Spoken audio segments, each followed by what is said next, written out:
Alors, bonjour Caroline. Bonjour. Comment se passe ton webcom aujourd'hui? Ben, c'est excellent, comme le dernier auquel j'avais assisté, oui. Oui. Et ta présentation de ce matin, raconte-nous alors.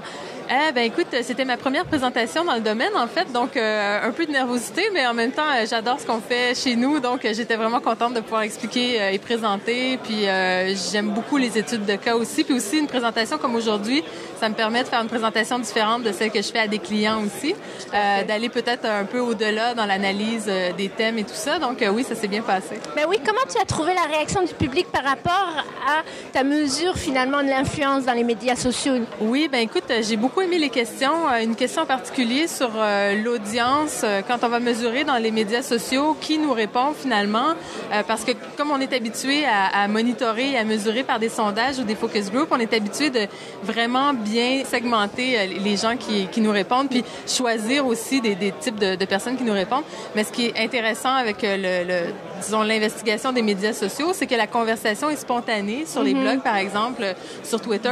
Donc, c'est pas du tout la même façon de voir que pour un sondage. On voit vraiment quel public est intéressé à parler spontanément de la question qui nous intéresse. Donc, ça, c'est une question qui m'avait été posée puis à laquelle j'étais contente de répondre parce que je trouve que c'est vraiment un élément intéressant du média social comme disons, promoteur d'opinion. Oui, tout à fait. Puis dans les cas que tu as présentés, d'un côté, tu présentais finalement de quoi on parle lorsqu'on parle de notre marque, donc les termes associés, et de l'autre, tu as présenté plutôt qui parle de nous au sens des publics cibles. Est-ce que tu peux nous faire ce parallèle finalement? Oui, c'est ça. Ben, les deux choses sont importantes parce que c'est clair qu'on peut avoir le contenu d'une conversation, mais si on ne sait pas qui génère cette conversation-là, disons que la conversation aura peut-être moins de valeur d'un point de vue stratégique, dépendamment de l'utilisation qu'on veut en faire.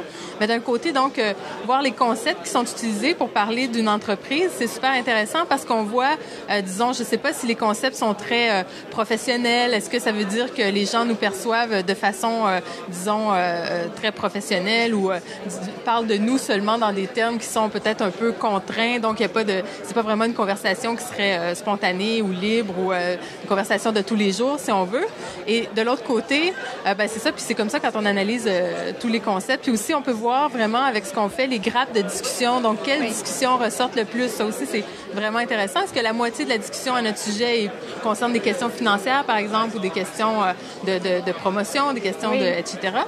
Mais de l'autre côté, qui parle? Ça, c'est vraiment intéressant aussi. Est-ce qu'on rejoint les gens qu'on veut rejoindre? Puis ça, si spontanément, les gens qu'on veut rejoindre ne s'expriment pas à notre sujet, on a un problème. Puis de notre côté, quand on regarde qui parle, on peut voir aussi s'il y a des gens qui nous connaissent, mais qu'on ne savait pas qu'ils nous connaissaient. Donc, peut-être qu'on a des publics dont on ignorait même l'existence, puis à partir de ce moment-là, on peut être proactif pour aller les chercher. Oui, voilà. J'aimais beaucoup quand tu donnais l'exemple ce matin, notamment de différents chapeaux, si je peux dire, parce que je trouvais ça intéressant de voir comment, donc, Mère Indigne, définitivement, drivait pas mal, si je peux dire, la conversation quand ton nom y est associé, tout ce qui touche à Caroline Alla. Mais il y avait aussi également, donc, par rapport à ton doctorat en philosophie. Oui, ben c'est ça, c'est qu'on peut faire une espèce d'évolution de nos publics aussi, puis on peut voir vraiment quel public on souhaite voir s'élargir, quel public nous importe moins finalement, et quel public on espère garder, mais peut-être, je sais pas, prendre un peu moins de prépondérance dans l'économie générale de la discussion. Ben oui, tout à fait, mais j'ai trouvé intéressante ta conclusion finalement. Est-ce que tu nous dirais si ça t'a fait te poser des questions sur ta carrière? Est-ce que le doctorat en philosophie va quand même continuer à avoir sa place? Ben oui, c'est ça. Ben écoutez, je vais refaire la mesure dans 2 semaines. On verra si les gens sont intéressés par la réponse que ça va susciter dans les médias sociaux. Bon.